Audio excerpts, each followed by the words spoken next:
Testing, testing. 1, 2, 3. People of Earth and YouTube. People of YouTube Earth. Hello. How are you, beautiful souls? I just did a Facebook Live about purpose and how nothing has any innate purpose to it, but that we, as beings who can consciously question what is a purpose, what is my purpose, we allow ourselves more control, more understanding of what it is that we're actually creating as we move our way and travel through this beautiful earth. We have an unbelievable amount of energy pulsing through us. We are a creation of energy. We are made of energy. We are atoms of energy. We are molecules of energy. We are the little tiny particle waves that have created and formed the atoms in the first place. We are nature. And for me personally, to think and feel the magnitude of that in and of itself is both a really powerful place and an ego terrifying place to sit in and sit with, because we have so much potential in those spaces of powerlessness, power.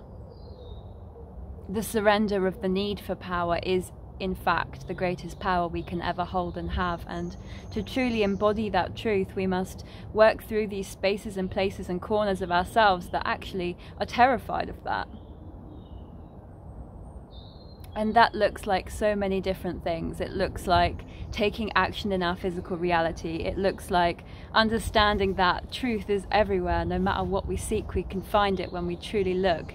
When we see with the right eyes, when we hear with the right ears, we can hear, we can feel, we can smell the truth around us of what it is that we are purposed here to be, do, and say. And I include say because to share a message is to share a connection. To share a connection is to share a purpose. To share a purpose is to create a unity amongst physical beings, which I feel is very fucking necessary on the planet. For me, it's an innate process to feel others as myself, and I know that that's not the way it is for everyone, and nor should it be. You know, we're not all on the same path, we're not all on the same journey, and I can literally feel the emotions and energies of people who are halfway across the world. And to hold those frequencies within me as a part of myself is a responsibility I choose. It's not something I have to do. I am not bound by law, other than the fact that that is an extension of me. To cut myself off from any being, living thing at all is to cut myself off from me. And we can put that in whichever words we feel like resonate with us most, but there's a lot of chat in spiritual communities about boundaries, which are intentionally designed to create space between us. And I'm not saying that that's not important. It's fucking important with the way that we've been dependent on each other in not so healthy kinds of ways, but that in and of itself is a separation. The idea of a separation is an illusion from certain perspectives. Not all dimensions will express that. The 3 dimensions that we live in. Of course, separation is very necessary. We have physical bodies. We need boundaries with people. Yes, I support this.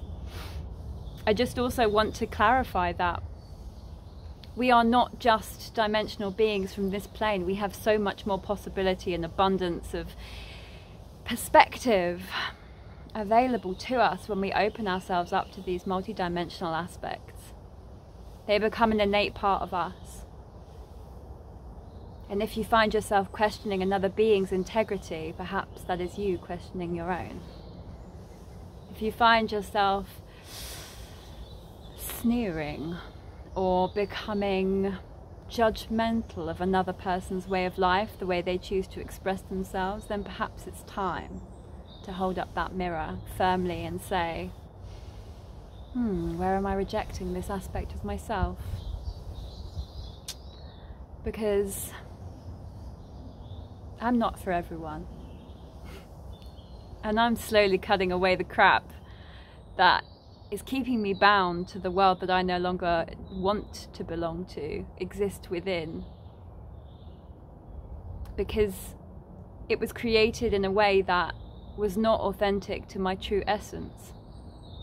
It was created in a way that was programmed by the past and expectations of how the future should look, could look, would be if I was a certain type of way, if I was a certain type of being, if I was a certain type of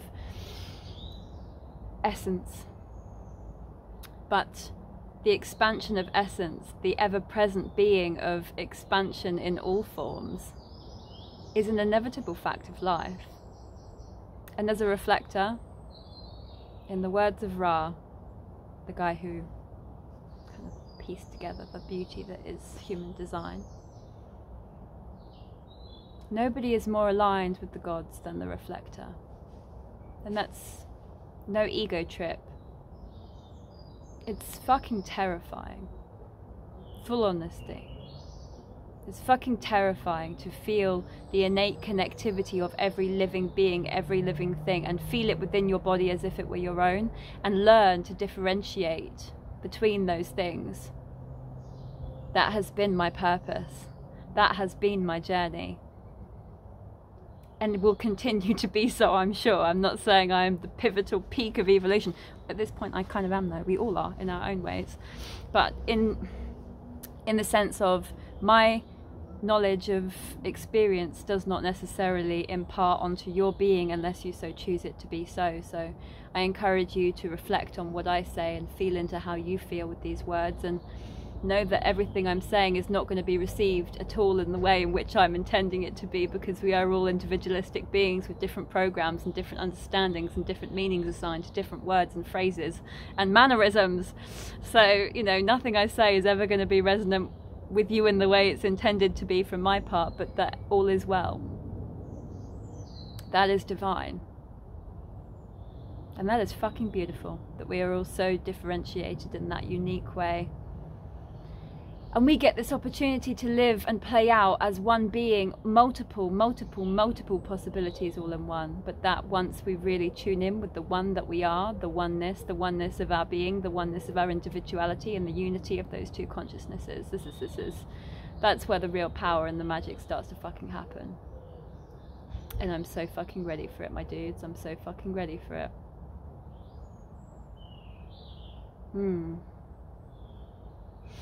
We have so much left to explore as beings. We have so much potential inside of us. We have so much fun to have with the right perspectives on things and the right stories to share, the right stories to retell about the past that we've created. Blame is futile. It's the most pointless waste of energy I've ever encountered in my life.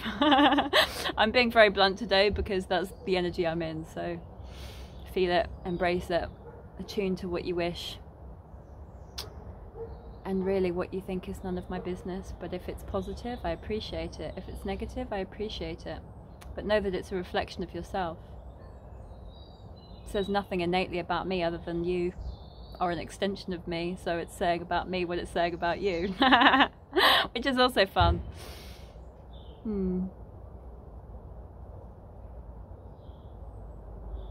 I feel very playful when I speak from this space, and I feel powerful. Not in the way that I am all powerful and that I am above or beyond anything or anyone. That is not the case, because all is one and all is me, and I am all. No one gets to dictate what another being feels, thinks, and perceives. And the way we treat others, the way we treat those that we love in our lives, that's the truest reflection of who you are. If you diminish their perspectives, if you tell them how they should be, how they should live, how they should feel, that's what it says about you. Your inability to release the control, your inability to understand that this being in and of itself has its own guidance system, has its own way of living, its own way of experiencing, and yes, there will be nuances, but it is up to us to allow that.